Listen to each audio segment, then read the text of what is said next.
Ladies and gentlemen, welcome back to the Mouthing Off with Mike Wrestling Podcast. I am your host, Mike. It kind of goes without saying at this point. And on this episode of the show, we are going to jump into the premium live event from WWE this Saturday night in Chicago, Illinois. That being everybody's favorite November Thanksgiving week tradition, Survivor Series, and of course, how could I forget the funnest part of Survivor Series, the War Games matches. So your host here is going to cover the 3 matches on the match card, and then I will be joined by friend of the podcast, good brother, Jordan. Myself and Jordan are going to then dive deep into each War Games match, who we think is going to come out victorious, what we think this might lead to, and then we are going to have a joint final mouth-off with Mike and Jordan, and we're going to talk about the one man that everybody wants to talk about when it comes to Chicago and Survivor Series. We're going to talk about the possibility of CM Punk. So make sure you like, comment, subscribe. Tell me what match you're excited about here for Survivor Series this Saturday. If you're listening to the audio only, make sure you rate the episode. Give me a question and an answer response here on Spotify, on Apple. Leave a rating for your boy. Only helps the podcast grow to the next level. So without further ado, I'm going to jump into those first 3 matches on Survivor Series. And then later on, I'll be joined by Jordan. Mouthing off with Mike. Mouthing off with Mike. Mouthing off with Mike. Welcome in to Mouthing Off with Mike's Survivor Series predictions, and joined by good brother Jordan Leonard on the show. The first match that I want to take a look at here on the Survivor Series card, as of the moment on the date I record this, which is going to be prior to Friday Night SmackDown of this week. So if anything is announced on SmackDown, make sure you stay tuned to my socials at MOWM_podcast. I'll give you the final prediction if another match is added or a pre-show match. If nothing is added, then we've got 5 really solid, well-built matches on this match card. The first match we'll start off with is going to see LWO's Carlito take on former LWO member Santos Escobar. Now, we know that this match is due in part to Santos turning his back on the LWO, attacking Rey Mysterio on SmackDown just a couple weeks ago. But this also dates back to Crown Jewel. Logan Paul had a match with Rey Mysterio for the United States Championship. Logan Paul would have one of his buddies bring some brass knucks ringside. Santos was there to intercept, but Santos also left the brass knucks on the ring apron in the reach for Logan Paul to capitalize on them, use them against Rey, and become the new United States Champion. Now, we haven't seen Logan since then. I hope we get an appearance from him very soon. I figured we would have saw a U.S. title defense happen on Survivor Series. That's not the case. Now, Santos and Carlito, this is one of those matches that I truthfully never thought we'd see happen. We know Carlito wasn't with WWE for, over 15 years. Recently came back, Backlash Puerto Rico, made an appearance. Then we didn't really hear too much about him. A lot of rumors that he re-signed with WWE, and he finally made his return, helping Rey Mysterio in tag team action against the Street Profits and Bobby Lashley. Santos also involved in that match a couple premium live events ago. Now, this match, very interesting. Carlito fighting for the LWO and Rey Mysterio's name. Santos fighting for the counterpoint, showcasing that he is and should be the one to have won the United States Championship and who the group should have been focused around to begin with. I think Santos Escobar is going to get a massive, massive win here against Carlito. Should be a pretty fun match, I have to say. I'm looking forward to it. Like I said, a match that I never thought we would see in the year of 2023 is happening. Carlito's in best shape that I've seen in years. He looks fantastic. Santos, as we know, can go in the ring, no doubt about it. And I'm really liking this new dynamic we're seeing from Santos. I'm going to give the win to Santos. Should be a fun match. The longest reigning Intercontinental Heavyweight Champion, the Ring General Gunther, will defend his Intercontinental Championship against the A-lister, The Miz. Now, The Miz is looking to become a nine-time Intercontinental Champion this Saturday at Survivor Series. There is only one man who stands in his way, the most dominant, the longest reigning Intercontinental Champion, Gunther. Now, this match was sold for me just this past week on Monday Night Raw with a very, very personal promo battle between The Miz and Gunther. Gunther telling The Miz that he was not bullied enough and that he will bully him just the right amount. So Gunther absolutely eviscerates The Miz. The Miz had some really great points in the promo on Raw, but truthfully, for me, that battle sold this match for me. I cannot miss this match. I'm excited because truthfully, if there's one person that, and this sounds crazy, if there's one person I think that would dethrone Gunther right now, is The Miz. The Miz really is the only caliber superstar that you could put in that spot and still keep that Intercontinental Championship relevant and as over as it has been since Gunther's title run. Now, I will say, my pick for the match, the Ring General. Gunther will retain his championship against The Miz, and I think it's going to be a pretty damn good match. Gunther does not respect The Miz whatsoever. He thinks he's a sports entertainer and not a professional wrestler. He's never respected him. He even was on Chris Van Vliet's show this week, and he even reinforced that when The Miz was the champion and The Miz during that era, Gunther wasn't even watching it. So right then and there, the man, super evil. You got the crowd to feel for The Miz. The crowd on Raw felt bad for The Miz. Something that during his whole run when he tried to transition, heel to babyface, they never really got that crowd backing. He has it for this match at Survivor Series. And honestly, I can't wait for it. I'm excited. I think it's going to be another great match on Survivor Series. My age-old adage when it comes to wrestling events is quality over quantity. Now, there can be quantity, but if it's quality, no problem. But if you have quantity and there's maybe one or two quality matches, then you've lost the vision, so to speak.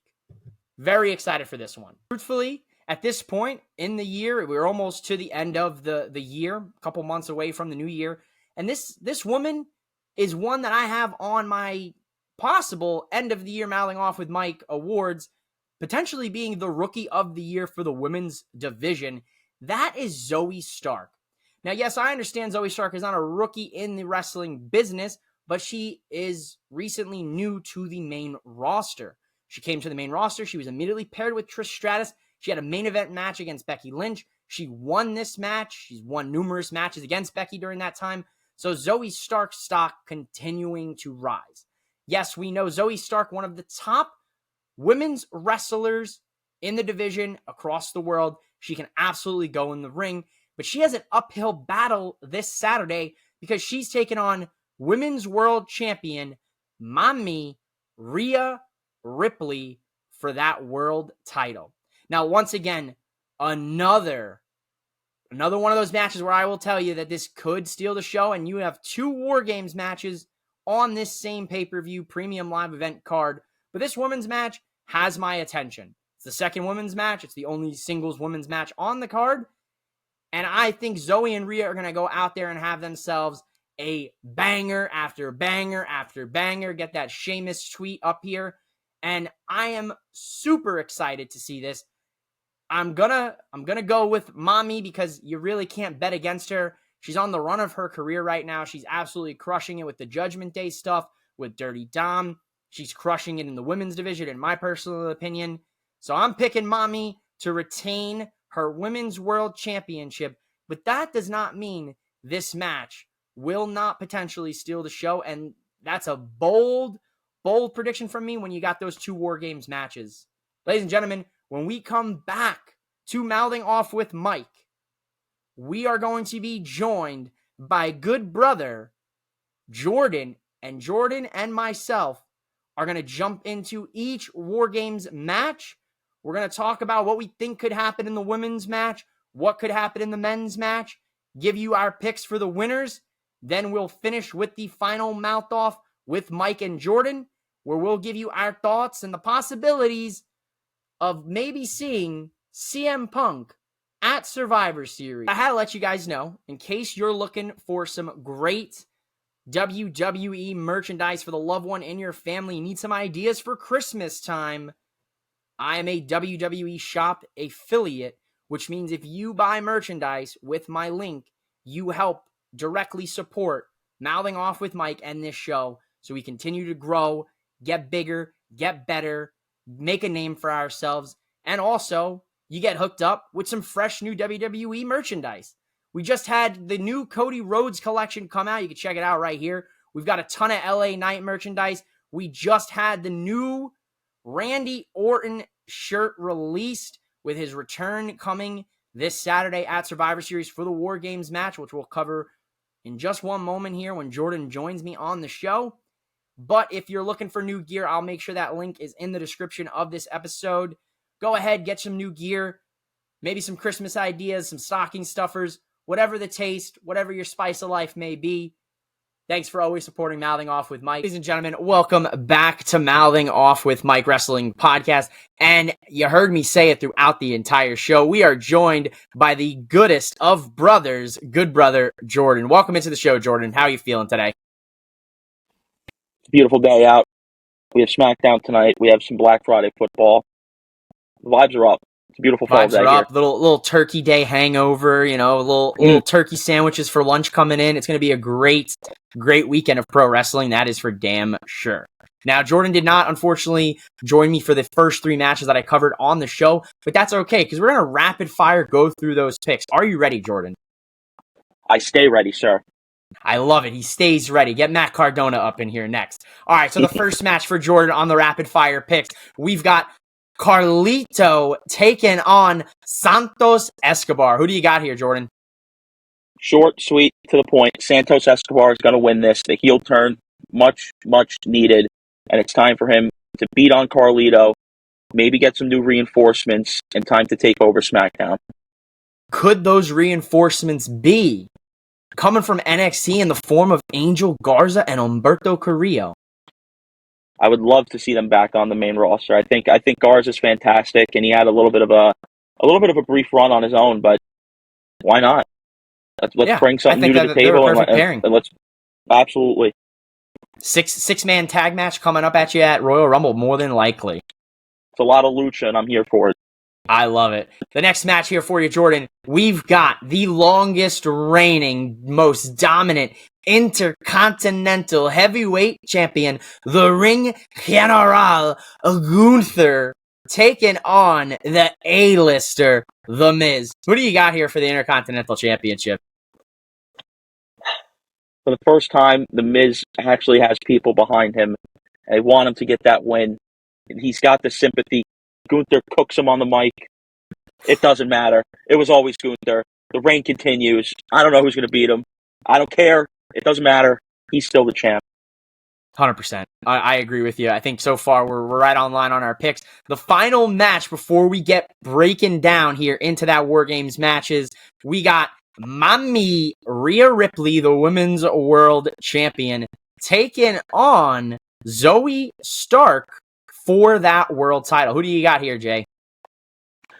Another easy one. I think I like Zoey Stark's work, and she's starting to come along, but obviously it's not her time yet. The reign of Mamí continues. She's another one where she seems damn near unbeatable right now, so I don't think there's anybody who's truly ready to take that belt off her yet, but this will be, I think, in terms of the match that we get, I think it's going to be a more than fine women's match. I think Zoey Stark's a great worker, so I'm excited to see it, though. Yeah, absolutely. I have to agree with you there tenfold. I think from an in-ring standard, this match probably going to be like one of the best women's matches potentially of the year for the last kind of push of 2023. I have that weird gut feeling. You know what I mean? Yeah, if it gets enough time. I mean, Zoey Stark can go, and we've seen Rhea Ripley do it with just about everybody. So definitely a chance for Zoey Stark to get it done on the big stage.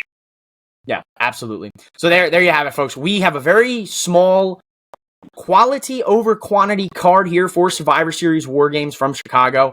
Coming up next here, we're going to get into the Women's Wargames match, which is going to see Team Bianca Belair joined by Charlotte Flair Shotzi and Raw's Becky Lynch take on Team Damage Control, Bayley, Asuka, Io Sky, and returning to the WWE, Kairi Sane. Now, currently, there is a poll up. Now, I'm not sure. It is Friday afternoon when Jordan and myself record this.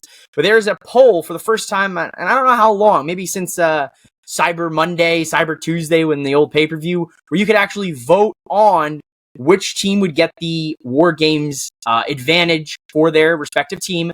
Ruffles, gotta love a good branded poll here. Ruffles, get some ruffles, when you watch Survivor Series, a little marketing here.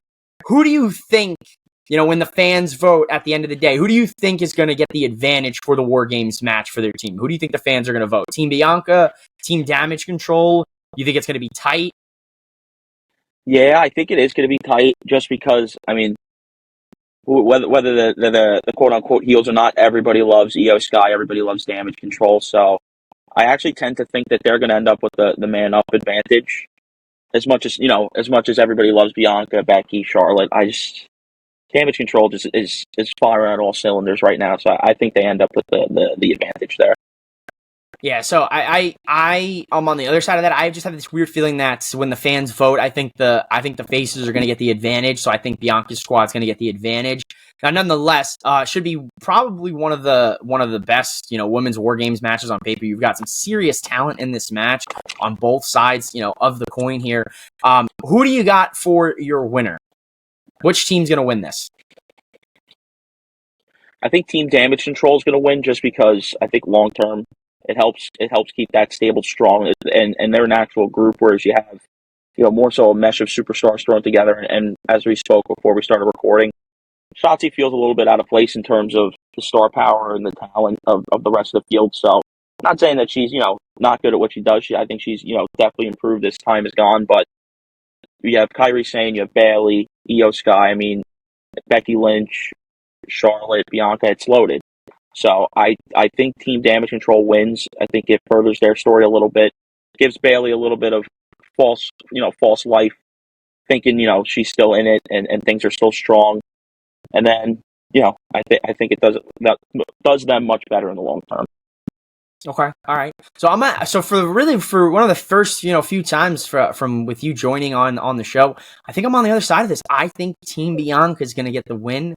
I think Bayley's going to eat the pin, and I think immediately after that Survivor Series War Games match, I think Damage Control is going to stomp her out, and I think what we'll end up probably seeing at the end of that, maybe Charlotte and Becky, lifting up their former 4-horsewoman.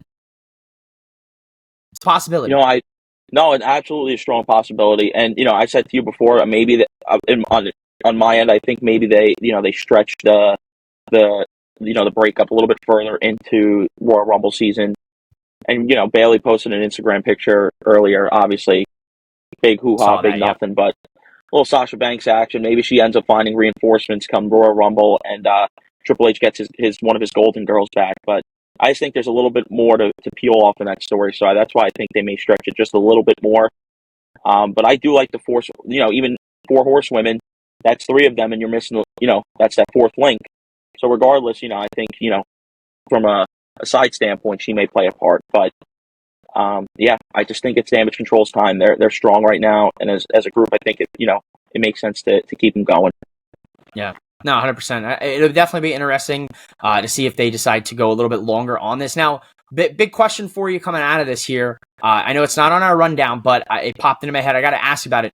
Did you see a possibility that Jade would debut in this War Games match when the surprise, mystery 4th woman for Team Bianca? Because for me personally, I had this real big feeling that it was going to be Jade. Do you feel that that's kind of like a letdown now? Like, do you feel, or maybe she's not just ready quite yet? How do you gauge that out? Do you think it's like we're reserving this for maybe Royal Rumble season, or? I thought she fit into this. I thought this would have been a great match to protect her if the in-ring wasn't there, because there's so many women in the match itself. Yeah, and I wouldn't say I'm like disheveled, just because I think they want it to be perfect for the debut, and I think she's still working very hard on working the WWE style, and it's a different type of training, I would assume. So And I think with the Royal Rumble too, you kind of get that same element of, okay, she can still look pretty dominant. Like, even if she doesn't win this year's Rumble, if that's where she, picks her slot to debut, there's no reason why she doesn't set the elimination record. And then even if she doesn't win, she just put on a hell of an effort, and that's where you go and you push her from there. So I don't hate that. When a War Games is still, you still expect a lot of big spots and stuff like that. So I think it's a little bit of a safer option. Royal Rumble is a lot more in ring, over the top rope. So I think for a first match, I think that might do her a little bit better than a War Games where it's a lot of weapons, a lot of chaos.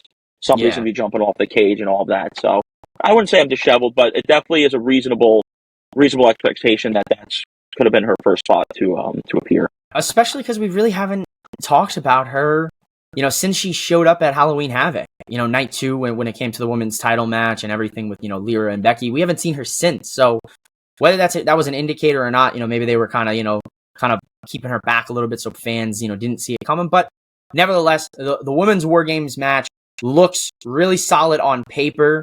I personally would have liked to seen it have been a 5-on-5, add one more woman to each team, but for what we've got, I think it's going to be a great match, and I think it has the potential to be the best of the 2 War Games matches. But it's a hard feat because the next War Games match is the men's War Games match.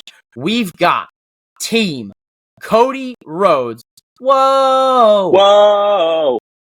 which is going to see Cody Rhodes, Sami Zayn, main event Jey Uso, Seth freaking Rollins, the World Heavyweight Champion, and coming back to WWE for the first time in over 540 days, the Legend Killer, the Viper, the Apex Predator, Randy Orton.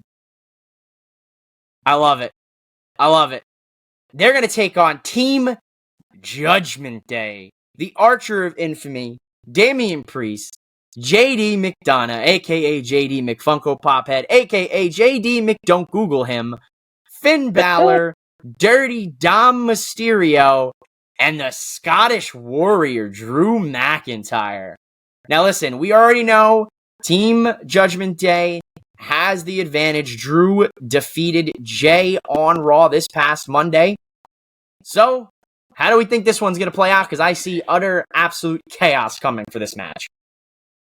Yeah, it's still crazy to me that 540 days of a back injury, and they say, you know what, go get him in War Games, Randy. I love the boldness. I mean, I think he's going to be fine. I'm so excited to have him back. He's in my personal top 5 of all time. So, in terms of who's going to win the match, though, I've been back and forth in my head. On one side, you have Drew McIntyre. I feel like the new character arc that he's showing is not even being a bad guy. It's just being the realist, almost an anti-hero.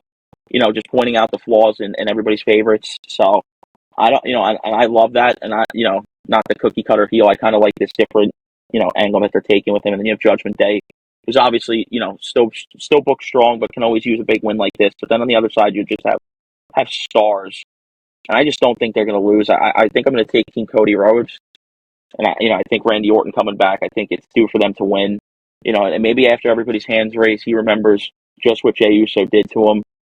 And maybe we see one of those, maybe we see him then take his opportunity, while still helping Cody get his win, as him and Cody are very tight, and then taking care of what needs to be taken care of. So I think, like I said, I think Team Cody Rhodes is going to win. And I think this maybe pushes Drew McIntyre's character arc a little bit further and gets him a little more edgy and pissed off. So I think it's going to be chaos. So it's hard to pick a winner for both of these War Games matches. So it's a coin toss. It's a genuine coin toss. I feel that. That's honestly the best way to put it. I myself am also on the Team Cody Rhodes. Come on now, I got the shirt on. You know who we are. I think you can see the hat back there somewhere. If you look, you got the Funko. We're big Cody fans here in this household. Which it kind of just, for me, you've got that team on paper. Like, that's an insane lineup of talent. Like Jey Uso, Cody Rhodes, Sami Zayn, Seth Rollins, Randy Orton. Like, you've got multiple. Yeah, it's an all-time. That's an all-time team for me. Yeah, absolutely. And I agree. Team Cody Rhodes going to get the win.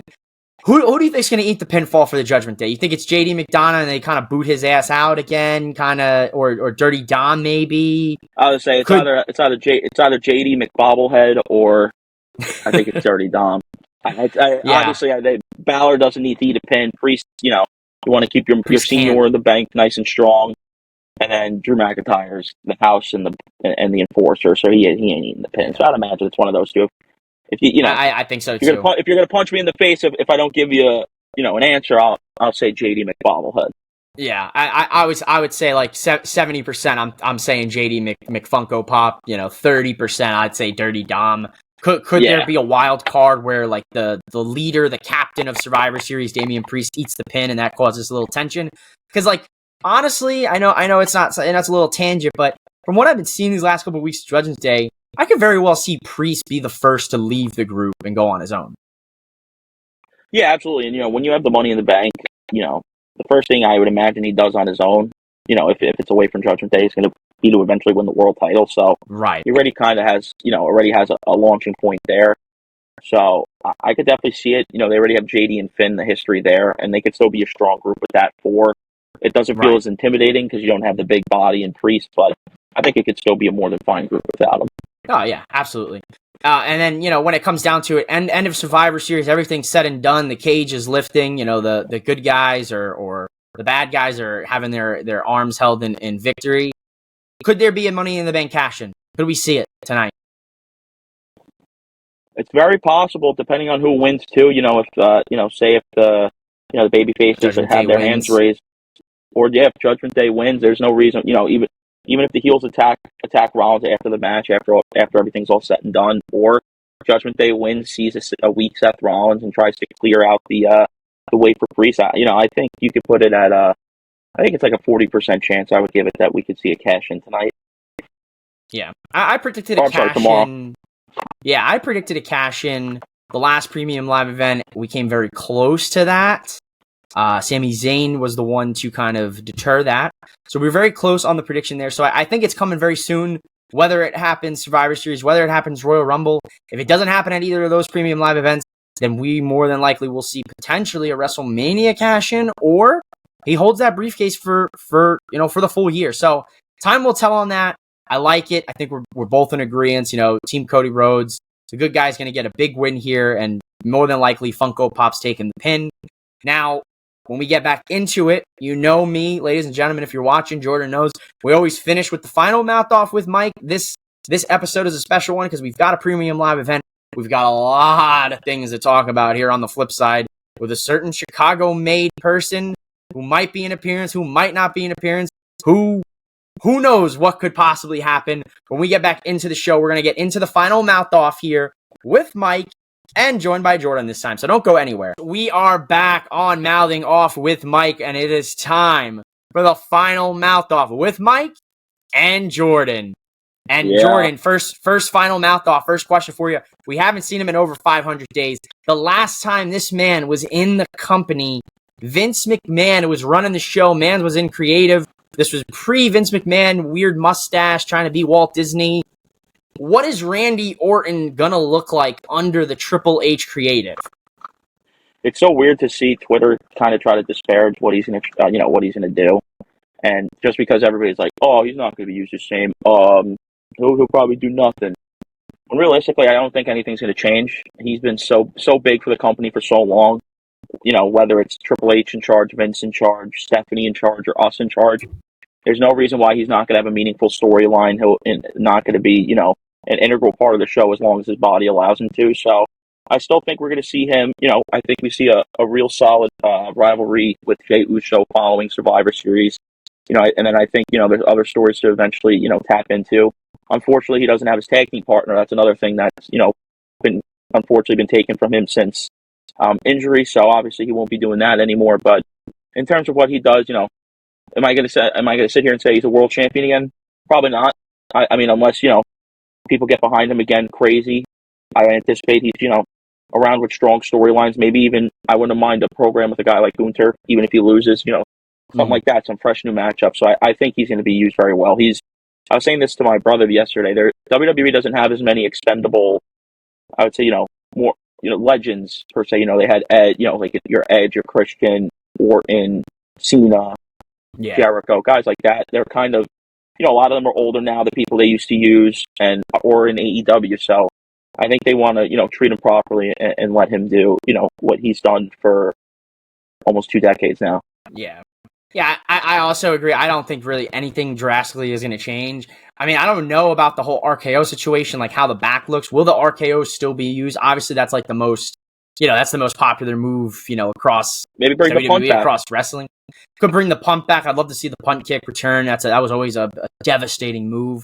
I have to agree. Triple H and him, they go way back. They're good friends, more than likely. So I very well could see Randy have, nothing but great creative coming his way. Like you said, love to see him mix it up with Gunther. There's a lot of fresh new faces now that are on the main roster since, being, away on injury. And obviously, Matt Riddle being released, and RKO Bro not being a thing.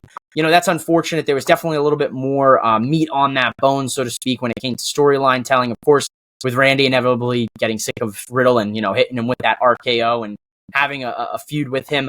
Honestly, I felt that RKO, the RK Bro thing, it was cool. It was funny, but after a point, it just got a little bit more of like a... Yeah, it ran its course. It ran its course, and obviously, it sucks that the guy lost his job. Hopefully, he can kind of get back into the fold, get his mind right, get some indie matches, hell, maybe an AEW or Ring of Honor match under his belt. We've seen Ronda Rousey do it, which is crazy to think about. Now, the biggest question of everything, we've got Fightful reporting that there's no active talks. We've got Dave Meltzer of the Wrestling Observer newsletter talking about, there's a possibility, but they're keeping it a secret. We've got potential hints over the last couple months on WWE programming, whether they're a reach, whether they're actual little breadcrumbs that WWE are leaving us as fans to interpret it, for your interpretation. What are the thoughts here? I have my own big thoughts about this, but what are your thoughts on the straight edge superstar, CM Punk, Chicago's own, returning at Survivor Series? Okay, so another thing we mentioned earlier was first off, Living Color doing the remastered Cult of Personality. Took the words right out of my mouth. Living Color, as of Friday morning, released a remaster to Cult of Personality. Now, that timing is coincidental or smart? Genius business. I would say genius business. I mean, free streams, that's always a little extra in the paycheck, but I think obviously where there's smoke, there's fire. I think that's a very fair saying. It always happens in sports too, as free agents heat up, guys leave teams. This guy heard this. Next thing you know, a lot of things come to fruition. I think it could be very possible here.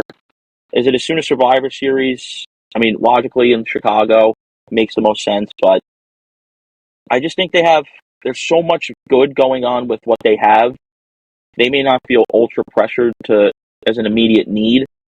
Obviously if they choose to do it, it's very obvious. You're planting your flag. Collision's going to be on at the same time.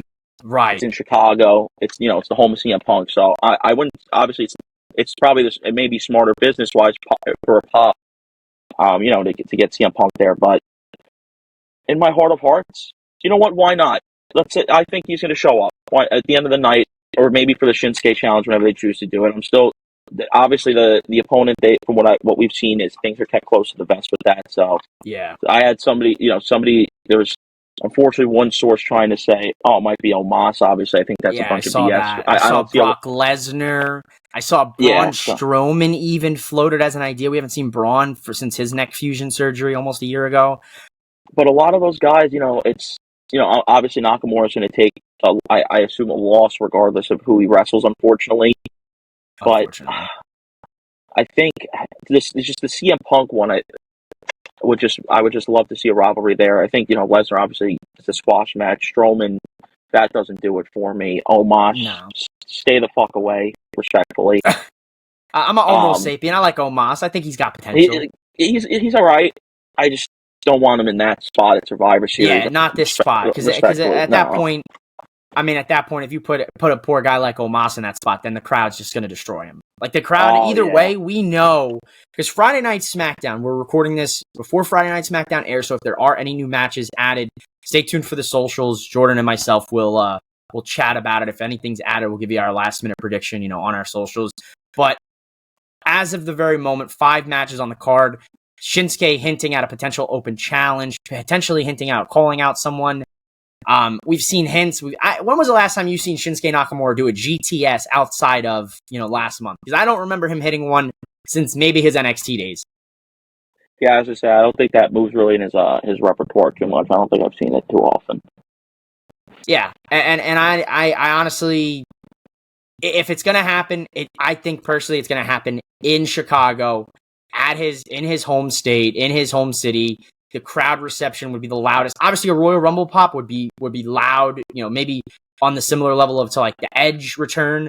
But at this core right now, I think Chicago, and if some of these teases were in fact, WWE maybe, trying to kind of test the waters and see what the fan reaction was over the last 2 months, and then they saw it and they're like, okay, we have to reach it out, and there is a work in order, with them too, because Triple H even came out the other day, with a quote saying, one thing I always took from Vince was, put yourself in that seat. Very ironic because Vince seems to have forgotten about that aspect over his last few years of booking. He was not putting himself in the seat of a you and I, of a fan. Triple H has a more fan-centric, creative. The fans, honestly, I haven't seen WWE have this much clear, concise, long-term, across the board, across the show's storytelling. Everything's cohesive. Everything has a reason. So there obviously has to be a reason for these hints, for the commentary, for some of Shinsuke's promos. Hell, even with Living Color dropping the remaster the night before, whether that's good business, whether that is a telltale sign. A lot of speculation, even people reaching as far as Randy Orton's new shirt having a lightning bolt on it. Them saying, oh, it's a CM Punk reference on another person's, shirt. I think it's gotten to the level where the fans have worked themselves into a corner. They believe that CM Punk will be there. And if he does not return, then will the fans hijack the show? Potentially. I'm 50-50 on this. I'm not going to get my hopes up.